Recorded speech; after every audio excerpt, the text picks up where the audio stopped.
ਵਾਹਿਗੁਰੂ ਜੀ ਕਾ ਖਾਲਸਾ ਵਾਹਿਗੁਰੂ ਜੀ ਕੀ ਫਤਿਹ। ਇਸ ਤੋਂ ਪਹਿਲੀ ਵੀਡੀਓ ਵਿੱਚ ਅਸੀਂ 6 ਪੌੜੀਆਂ ਦੀ ਵਿਚਾਰ ਕਰ ਚੁੱਕੇ ਹਾਂ। ਆਓ ਅੱਜ ਅੱਗੇ ਦੀ ਵਿਚਾਰ ਪ੍ਰਾਰੰਭ ਕਰੀਏ। ਵਿਚਾਰ ਪ੍ਰਾਰੰਭ ਕਰਨ ਤੋਂ ਪਹਿਲੇ ਜੇਕਰ ਆਪ ਜੀ ਸਾਡੇ ਚੈਨਲ ਤੇ ਨਵੇਂ ਹੋ ਤਾਂ ਚੈਨਲ ਨੂੰ ਸਬਸਕ੍ਰਾਈਬ ਕਰੋ ਜੀ।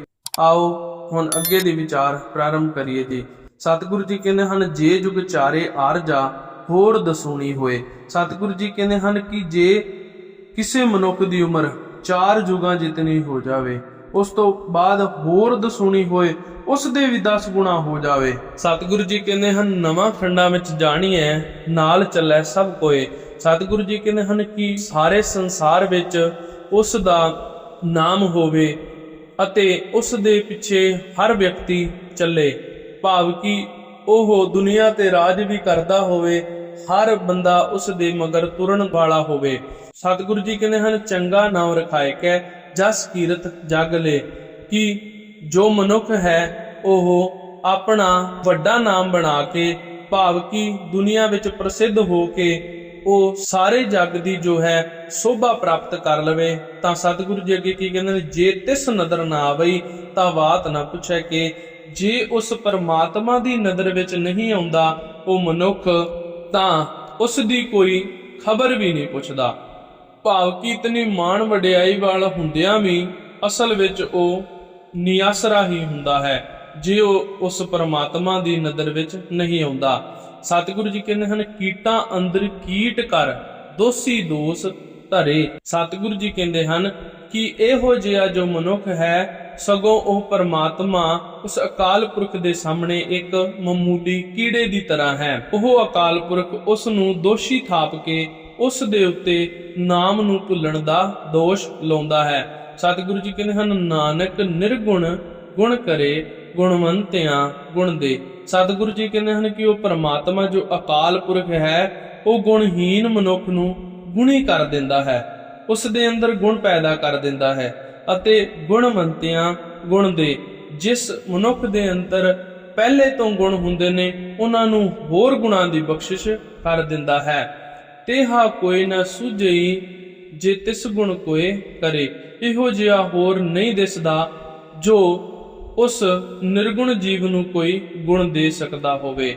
ਭਾਵ ਕਿ ਉਸ ਪਰਮਾਤਮਾ ਦਾ ਕੋਈ ਸ਼ਰੀਕ ਨਹੀਂ ਹੈ, ਉਸ ਪਰਮਾਤਮਾ ਵਰਗਾ ਹੋਰ ਕੋਈ ਨਹੀਂ ਹੈ। ਸਤਿਗੁਰੂ ਜੀ ਅੱਗੇ ਕਹਿੰਦੇ ਹਨ, ਸੁਣਿਆ ਸਿੱਧ ਪੀਰ ਸੁਰਨਾਥ। ਸਤਿਗੁਰੂ ਜੀ ਕਹਿੰਦੇ ਹਨ ਕਿ ਉਸ ਪਰਮਾਤਮਾ ਦੇ ਨਾਮ ਦੀ ਬਰਕਤ ਦਾ ਸਦਕਾ ਹੀ, ਉਸ ਦੀ ਸਿਫਤ ਸਲਾਹ ਦਾ ਸਦਕਾ, ਉਸ ਦੇ ਨਾਮ ਨੂੰ ਸੁਣਨ ਨਾਲ ਸਿੱਧ ਪੀਰ ਸੁਰਨਾਥ ਜਿਹੜੇ ਮਨੁੱਖ ਹਨ, ਉਹ ਸਿੱਧ ਪੀਰ ਅਤੇ ਦੇਵਤਿਆਂ ਦੀਆਂ ਪਦਵੀਆਂ ਨੂੰ ਪ੍ਰਾਪਤ ਕਰ ਲੈਂਦੇ ਹਨ। ਸੁਣਿਆ ਧਰਤ ਧਵਲ ਆਕਾਸ਼। ਸਤਿਗੁਰੂ ਜੀ ਕਹਿੰਦੇ ਹਨ ਕਿ ਉਸ ਪਰਮਾਤਮਾ ਦੀ ਸਿਫਤ ਸਲਾਹ ਸੁਣਨ ਨਾਲ ਹੀ ਉਹਨਾਂ ਨੂੰ ਇਹ ਸੋਝੀ ਆਉਂਦੀ ਹੈ ਕਿ ਧਰਤੀ ਦਾ ਅਤੇ ਆਕਾਸ਼ ਦਾ ਆਸਰਾ ਉਹ ਪ੍ਰਭੂ ਪਰਮਾਤਮਾ ਹੀ ਹੈ। ਸੁਣਿਆ ਦੀਪ ਲੋਹ ਪਾਤਾਲ। ਸਤਿਗੁਰੂ ਜੀ ਕਹਿੰਦੇ ਹਨ ਕਿ ਵਾਹਿਗੁਰੂ ਦੀ ਸਿਫਤ ਸਲਾਹ ਸੁਣਨ ਨਾਲ ਹੀ ਇਹ ਸੋਝੀ ਪੈਂਦੀ ਹੈ ਕਿ ਜੋ ਪਰਮਾਤਮਾ ਹੈ ਉਹ ਸਾਰੇ ਦੀਪਾਂ ਦਾ, ਉਹ ਲੋਕਾਂ ਦਾ, ਪਤਾਲਾਂ ਦਾ ਉਹ ਮਾਲਕ ਹੈ ਅਤੇ ਉਹ ਹਰ ਥਾਂ ਤੇ ਵਿਆਪਕ ਹੈ। ਸੁਣਿਆ ਪਹੁ ਨਾ ਸਕੈ ਕਾਲ। ਸਤਿਗੁਰੂ ਜੀ ਕਹਿੰਦੇ ਹਨ ਕਿ ਉਸ ਪਰਮਾਤਮਾ ਦੀ ਸਿਫਤ ਸਲਾਹ ਸੁਣਨ ਵਾਲੇ ਮਨੁੱਖ ਨੂੰ ਕਦੇ ਵੀ ਕਾਲ ਦਾ ਡਰ ਨਹੀਂ ਸਤਾਉਂਦਾ।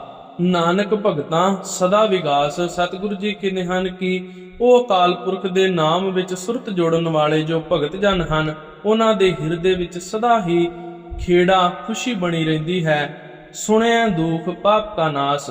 ਉਸ ਪਰਮਾਤਮਾ ਦੀ ਸਿਫਤ ਸਲਾਹ ਨੂੰ ਸੁਣਨ ਕਰਕੇ ਉਸ ਮਨੁੱਖ ਦੇ ਦੁੱਖਾਂ ਪਾਪਾਂ ਦਾ ਨਾਸ ਹੋ ਜਾਂਦਾ ਹੈ। ਸਤਿਗੁਰੂ ਜੀ ਕਹਿੰਦੇ ਹਨ, ਸੁਣਿਆ ਈਸ਼ਰ ਬਰਮਾ ਇੰਦ। ਸਤਿਗੁਰੂ ਜੀ ਕਹਿੰਦੇ ਹਨ, ਉਸ ਅਕਾਲ ਪੁਰਖ ਦਾ ਨਾਮ ਸੁਣਨ ਕਰਕੇ ਹੀ ਜੋ ਮਨੁੱਖ ਹੈ, ਜੋ ਸਧਾਰਨ ਮਨੁੱਖ ਹੈ, ਉਹ ਵੀ ਪਰਮਾਤਮਾ ਦੇ ਨਾਮ ਦਾ ਸਦਕਾ ਸ਼ਿਵਜੀ, ਬ੍ਰਹਮਾ ਅਤੇ ਇੰਦਰ ਦੀਆਂ ਪਦਵੀਆਂ ਨੂੰ ਪ੍ਰਾਪਤ ਕਰ ਲੈਂਦਾ ਹੈ। ਸਤਿਗੁਰੂ ਜੀ ਕਹਿੰਦੇ ਹਨ, ਸੁਣਿਆ ਮੁਖ ਸਲਾਹਣ ਮੰਦ। ਸਤਿਗੁਰੂ ਜੀ ਕਹਿੰਦੇ ਹਨ, ਸੁਣਨ ਕਰਕੇ ਜੋ ਮੰਦਾ ਮਨੁੱਖ ਹੈ ਉਹ ਵੀ ਆਪਣੇ ਮੂੰਹੋਂ ਉਸ ਰੱਬ ਦੀਆਂ ਸਿਫਤਾਂ, ਉਸ ਪਰਮਾਤਮਾ ਦੀਆਂ ਸਿਫਤਾਂ ਕਰਨ ਲੱਗ ਪੈਂਦਾ ਹੈ। ਸੁਣਿਆ ਜੋਗ ਜੁਗਤ ਤਨ ਭੇਦ। ਸਤਿਗੁਰੂ ਜੀ ਕਹਿੰਦੇ ਹਨ ਕਿ ਉਸ ਪਰਮਾਤਮਾ ਦੇ ਸਿਮਰਨ ਨੂੰ ਸੁਣਨ ਨਾਲ, ਕਰਨ ਨਾਲ, ਉਸ ਦੇ ਵਿੱਚ ਜੁੜਨ ਨਾਲ ਹੀ ਸਾਰੇ ਸਰੀਰ ਦੇ ਅੰਦਰ ਜੋ ਗੁੱਝੀਆਂ ਗੱਲਾਂ ਹਨ ਉਹ ਵੀ ਸਾਡੇ ਸਮਝ ਵਿੱਚ ਆਉਣ ਲੱਗ ਪੈਂਦੀਆਂ ਹਨ।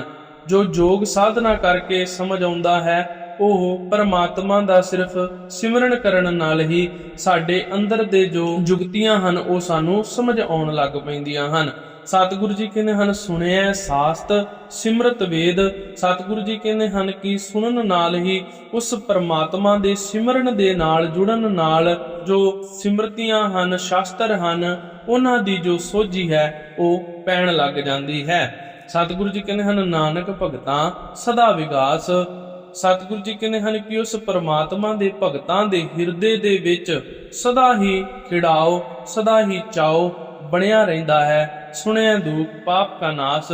ਸਤਿਗੁਰੂ ਜੀ ਕਹਿੰਦੇ ਹਨ ਕਿ ਉਸ ਰੱਬ ਦੀ ਸਿਫਤ ਸਲਾਹ ਸੁਣਨ ਕਰਕੇ ਹੀ ਮਨੁੱਖਾਂ ਦੇ ਅੰਦਰ ਦੁੱਖਾਂ ਅਤੇ ਪਾਪਾਂ ਦਾ ਨਾਸ ਹੋ ਜਾਂਦਾ ਹੈ। ਸੁਣਿਆ ਸਤ ਸੰਤੋਖ ਗਿਆਨ। ਸਤਿਗੁਰੂ ਜੀ ਕਹਿੰਦੇ ਹਨ ਕਿ ਉਸ ਪਰਮਾਤਮਾ ਦੇ ਨਾਮ ਵਿੱਚ ਜੁੜਨ ਕਰਕੇ ਹੀ ਦਾਨ ਦੇਣ ਦਾ ਸੁਭਾਅ ਸੰਤੋਖ ਅਤੇ ਪ੍ਰਕਾਸ਼ ਪ੍ਰਗਟ ਹੋ ਜਾਂਦਾ ਹੈ। ਸੁਣਿਆ 8 ਸਟ ਕਾ ਇਸ਼ਨਾਨ। ਉਸ ਪਰਮਾਤਮਾ ਦੇ ਸਿਮਰਨ ਕਰਕੇ ਹੀ ਐਵੇਂ ਲੱਗਦਾ ਹੈ ਕਿ ਉਸ ਮਨੁੱਖ ਨੇ 68 ਤੀਰਥਾਂ ਦਾ ਇਸ਼ਨਾਨ ਕਰ ਲਿਆ ਹੈ। ਭਾਵ ਕਿ 68 ਤੀਰਥਾਂ ਦੇ ਇਸ਼ਨਾਨ ਨਾਮ ਜਪਣ ਦੇ ਨਾਲ ਹੀ ਹੋ ਜਾਂਦੇ ਹਨ। ਸੁਣਿਆ ਪੜ ਪੜ ਪਾਵੈ ਮਾਨ। ਸਤਿਗੁਰੂ ਜੀ ਕਹਿੰਦੇ ਹਨ ਜੋ ਸਤਿਕਾਰ ਮਨੁੱਖ ਨੂੰ ਵਿਦਿਆ ਪੜ ਕੇ ਪ੍ਰਾਪਤ ਹੁੰਦਾ ਹੈ ਉਹ ਭਗਤ ਜਨਾਂ ਨੂੰ ਉਸ ਅਕਾਲ ਪੁਰਖ ਦੇ ਨਾਮ ਵਿੱਚ ਜੁੜਨ ਕਰਕੇ ਹੀ ਪ੍ਰਾਪਤ ਹੋ ਜਾਂਦਾ ਹੈ। ਸੁਣਿਆ ਲਾਗੈ ਸਹਿਜ ਧਿਆਨ। ਸਤਿਗੁਰੂ ਜੀ ਕਹਿੰਦੇ ਹਨ ਕਿ ਉਸ ਪਰਮਾਤਮਾ ਦੇ ਨਾਮ ਨੂੰ ਸੁਣਨ ਦੇ ਨਾਲ ਸੁਣਨ ਦਾ ਸਦਕਾ ਇਸ ਮਨ ਨੂੰ ਅਡੋਲਤਾ ਅਤੇ ਸਹਿਜ ਦੀ ਪ੍ਰਾਪਤੀ ਹੋ ਜਾਂਦੀ ਹੈ। ਨਾਨਕ ਭਗਤਾਂ ਸਦਾ ਵਿਗਾਸ। ਸਤਿਗੁਰੂ ਜੀ ਕਹਿੰਦੇ ਹਨ ਕਿ ਉਸ ਪਰਮਾਤਮਾ ਦੇ ਭਗਤ ਜਨਾਂ ਦੇ ਅੰਦਰ ਸਦਾ ਹੀ ਖਿੜਾਓ ਬਣਿਆ ਰਹਿੰਦਾ ਹੈ। ਸੁਣਿਆ ਦੁਖ ਪਾਪ ਕਾ ਨਾਸ। ਸਤਿਗੁਰੂ ਜੀ ਕਹਿੰਦੇ ਹਨ ਉਸ ਅਕਾਲ ਪੁਰਖ ਦੀ ਸਿਫਤ ਸਲਾਹ ਸੁਣਨ ਨਾਲ ਮਨੁੱਖ ਦੇ ਅੰਦਰ ਦੁੱਖਾਂ ਅਤੇ ਪਾਪਾਂ ਦਾ ਨਾਸ ਹੋ ਜਾਂਦਾ ਹੈ। ਸੁਣਿਆ ਸਰਾ ਗੁਣਾ ਕੇ ਗਾਹਾ। ਸਤਿਗੁਰੂ ਜੀ ਕਹਿੰਦੇ ਹਨ ਉਸ ਅਕਾਲ ਪੁਰਖ ਦੇ ਨਾਮ ਵਿੱਚ ਸੁਰਤ ਜੋੜਨ ਨਾਲ ਜੋ ਸਧਾਰਨ ਮਨੁੱਖ ਹਨ ਉਹ ਵੀ ਬੇਅੰਤ ਗੁਣਾਂ ਦੀ ਸੂਝ ਵਾਲੇ ਹੋ ਜਾਂਦੇ ਹਨ। ਭਾਵ ਕਿ ਉਹਨਾਂ ਦੇ ਅੰਦਰ ਬੇਅੰਤ ਗੁਣ ਆ ਜਾਂਦੇ ਹਨ। ਸੁਣਿਆ ਸੇਖ ਪੀਰ ਪਾਤਸ਼ਾਹ। ਸਤਿਗੁਰੂ ਜੀ ਕਹਿੰਦੇ ਹਨ ਕਿ ਜੋ ਸੇਖ ਪੀਰ ਅਤੇ ਪਾਤਸ਼ਾਹ ਦੀ ਪਦਵੀ ਹੈ ਉਹ ਵੀ ਸੁਣਨ ਕਰਕੇ ਪ੍ਰਾਪਤ ਕਰ ਲੈਂਦੇ ਹਨ। ਸੁਣਿਆ ਅੰਧੇ ਪਾਵੈ ਰਾਹੋ। ਸਤਿਗੁਰੂ ਜੀ ਕਹਿੰਦੇ ਹਨ ਉਸ ਪਰਮਾਤਮਾ ਦੀ ਸਿਫਤ ਸਲਾਹ ਨੂੰ ਸੁਣਨ ਕਰਕੇ ਉਸ ਦੇ ਨਾਮ ਨੂੰ ਜਪਣ ਕਰਕੇ ਜੋ ਅੰਨੇ ਗਿਆਨਹੀਨ ਮਨੁੱਖ ਹਨ ਉਹ ਵੀ ਅਕਾਲ ਪੁਰਖ ਨੂੰ ਮਿਲਣ ਦਾ ਰਾਹ ਲੱਭ ਲੈਂਦੇ ਹਨ। ਸੁਣਿਆ ਹਾਥ ਹੋਵੇ ਅਸਗਾਹ। ਸਤਿਗੁਰੂ ਜੀ ਕਹਿੰਦੇ ਹਨ ਅਕਾਲ ਪੁਰਖ ਦੇ ਨਾਮ ਵਿੱਚ ਜੁੜਨ ਦਾ ਸਦਕਾ ਹੀ ਇਸ ਡੂੰਘੇ ਸੰਸਾਰ ਸਮੁੰਦਰ ਦੀ ਜੋ ਅਸਲੀਅਤ ਹੈ ਉਹ ਸਮਝ ਵਿੱਚ ਆ ਜਾਂਦੀ ਹੈ। ਨਾਨਕ ਭਗਤਾਂ ਸਦਾ ਵਿਗਾਸ। ਸਤਿਗੁਰੂ ਜੀ ਕਹਿੰਦੇ ਹਨ ਕਿ ਉਸ ਅਕਾਲ ਪੁਰਖ ਦੇ ਪਰਮਾਤਮਾ ਦੇ ਭਗਤ ਜਨ ਹਨ ਜੋ ਉਹਨਾਂ ਦੇ ਹਿਰਦੇ ਵਿੱਚ ਸਦਾ ਹੀ ਖਿੜਾਓ ਬਣਿਆ ਰਹਿੰਦਾ ਹੈ। ਸੁਣਿਆ ਦੁਖ ਪਾਪ ਕਾ ਨਾਸ। ਉਸ ਅਕਾਲ ਪੁਰਖ ਦੇ ਨਾਮ ਨੂੰ ਸੁਣਨ ਕਰਕੇ ਹੀ ਮਨੁੱਖਾਂ ਦੇ ਅੰਦਰੋਂ ਦੁੱਖਾਂ ਅਤੇ ਪਾਪਾਂ ਦਾ ਨਾਸ ਹੋ ਜਾਂਦਾ ਹੈ। ਅੱਜ ਦੀ ਇਸ ਵੀਡੀਓ ਵਿੱਚ ਇੰਨਾ ਹੀ। ਅੱਗੇ ਰਹਿੰਦੀ ਹੋਈ ਵਿਚਾਰ ਹੈ ਉਹ ਅੱਗੇ ਦੀ ਵੀਡੀਓ ਵਿੱਚ ਜਾਰੀ ਰੱਖਾਂਗੇ ਜੀ। ਸਤਿਗੁਰੂ ਜੀ ਕਿਰਪਾ ਕਰਨ, ਆਪ ਕਿਰਪਾ ਕਰਕੇ ਇਸ ਸਾਰੀ ਵਿਚਾਰ ਨੂੰ ਕਰਵਾ ਲੈਣ। ਆਪ ਜੀ ਸਾਡੇ ਨਾਲ ਜੁੜਨ ਵਾਸਤੇ ਸਾਡੇ ਚੈਨਲ ਨੂੰ ਸਬਸਕ੍ਰਾਈਬ ਕਰ ਲਓ ਜੀ ਅਤੇ ਵੀਡੀਓ ਨੂੰ ਵੱਧ ਤੋਂ ਵੱਧ ਸ਼ੇਅਰ ਕਰੋ ਤਾਂ ਕਿ ਹਰ ਮਨੁੱਖ ਇਸ ਦਾ ਲਾਭ ਲੈ ਸਕੇ। ਵਾਹਿਗੁਰੂ ਜੀ ਕਾ ਖਾਲਸਾ, ਵਾਹਿਗੁਰੂ ਜੀ ਕੀ ਫਤਿਹ।